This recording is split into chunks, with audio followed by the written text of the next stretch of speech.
আসসালামু আলাইকুম। আমি মোশাররফ। আশা করছি সবাই ভালো আছেন, সুস্থ আছেন। ওয়েলকাম করছি আজকের এই ভিডিওতে। আসলে আজকে আমি ঘুরতে আসছি এবং আমার কিছু কাজ আছে ইউনিভার্সিটিতে। আপনারা জানেন আমি সিটি ইউনিভার্সিটিতে মাস্টার্স প্রোগ্রামে আসছি। বেশি দিন হয়নি, প্রায় 2 মাস হয়ে গেছে আমি এই ইউনিভার্সিটিতে আসছি, কিন্তু আমার ক্লাস এখনও শুরু হয়নি। যেহেতু আমি মে ইনটেকে নিয়েছি, এর জন্য কিন্তু আমি মে ইনটেকের সকল প্রসেসগুলো আমি কমপ্লিট করেছি। আসলে মালয়েশিয়ার সিস্টেমটা হচ্ছে আলাদা, অন্য কান্ট্রি থেকে আলাদা। যেমন আমি ইউএস এম্বাসিতে দাঁড়াইছি, এর আগে ইউএস এম্বাসির বিভিন্ন ক্রাইটেরিয়া ছিল, লাইক ইউনিভার্সিটির অফার লেটার আনা লাগে, বিভিন্ন প্রসেস আছে।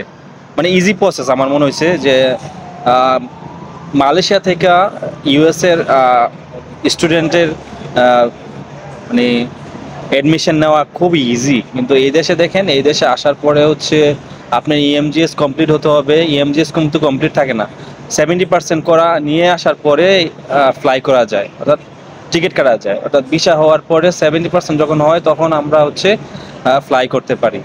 ফ্লাই করলে এইখানে আসার পরে মেডিকেল করার পরে, তারপরে ইউনিভার্সিটিতে পাসপোর্ট জমা দেওয়ার পরে, তারপরে আপনার ভিসা স্টাম্প মানে স্টিকার ভিসা লাগার পরে, তারপরে আপনি ক্লাসের জন্য অর্থাৎ ইনটেক ধরার জন্য যে প্রসেসগুলো আছে, রেজিস্ট্রেশন করা, অনেক বিষয় থাকে। এই বিষয়গুলো কিন্তু অনেকে বুঝে না। ঠিক আছে, মনে করে যে ভিসা পাওয়ার পরেই হয়তো বা আমার ক্লাস শুরু হয়ে যাবে, আমি মে ইনটেক ধরতে পারবো। কোনো বিষয় না, 1 মাসে আমি ভিসা পেয়ে যাবো। আপনি হয়তো বা 1 মাসে আসতে পারবেন এই দেশে। আসার পরে কিন্তু আপনার কিছু সময় দিতে হবে এখানে। এখানে মোটামুটি প্রায় 20-25 দিনের মতো লেগে যাবে। অর্থাৎ আপনার আবেদন করার পরে থেকে ইএমজিএস 100% হওয়া পর্যন্ত আপনার সময় লাগবে মোটামুটিভাবে 2 মাস। এবং ক্লাস শুরু হওয়া পর্যন্ত, জয়েন হওয়া পর্যন্ত মোটামুটি 2 মাস প্রসেস লেগে যাব।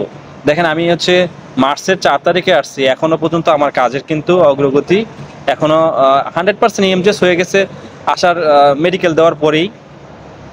কিন্তু এখন আরও ক্রাইটেরিয়া আছে, ইমিগ্রেশনের কিছু ক্রাইটেরিয়া আছে, তারপর ইউনিভার্সিটির কিছু রেজিস্ট্রেশন বিষয়গুলো আছে। সব মিলে আমার প্রায় কিন্তু 2 মাস হয়ে গেছে, 2 মাস লেগে গেছে।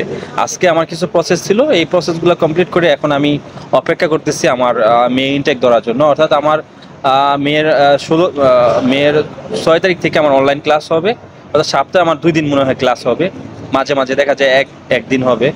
সো ফিজিক্যালি একদিন হবে আর অনলাইনে একদিন হবে, 2 দিন হবে, যেটা দেখতে পারলাম আজকে আমার শিডিউলে। তো মাস্টার্স প্রোগ্রামে কিছু কোনো প্যারা নাই, যেটা বুঝলাম আর কি। তারা সবাই বলতেছে, আমি যদিও এখনও জয়েন করি নাই, সবাই বলতেছে কোনো প্যারা নাই, ক্লাস করবেন, কাজ করলে কাজ করতে পারবেন, কোনো প্যারা নাই। আর বিষয়টা আজকে আমি আসছি, এমনিতে আসছি সবার সাথে পরিচয় হওয়ার জন্য। পরিচয় না হলে কিভাবে, আমার কমিউনিটি ডেভেলপ না হলে আমি আসলে কিছু করতে পারবো না। এখানে বিপদ আপদের ব্যাপার আছে, সব মিলায় এখানে কমিউনিটি যদি বিল্ড আপ না করতে পারি, আলটিমেটলি কিন্তু আমি জিরো হয়ে যাব। সো অনেক টিচারের সাথে কথা হলো, অনেক সিনিয়র এখানে পিএইচডি করতেছে সিটি ইউনিভার্সিটিতে, পিএইচডি করতেছে, এরকম মানুষের সাথে পরিচয় হলো। ভার্সিটিটা ঘুরে দেখলাম, আসলে ওইভাবে ঘুরে দেখারও তো সময় হয় না, তো আজকে ঘুরে দেখলাম, খুবই ভালো লাগলো। আসলে একটা প্রাইভেট ইউনিভার্সিটি যেভাবে সাজানো থাকে, ঠিক ওইভাবে সকল ফেসিলিটিস অ্যাভেলেবেল আছে এখানে। সো আজকে র্যান্ডমলি কথা বললাম আপনাদের সাথে, কোনো বিষয় নিয়ে কথা বললাম না। বিষয় নিয়ে কথা বলতে গেলে দেখা যায় অনেক কথা বলা লাগে, অনেক সময় লাগে। সো আজকে এমনি কথা বললাম।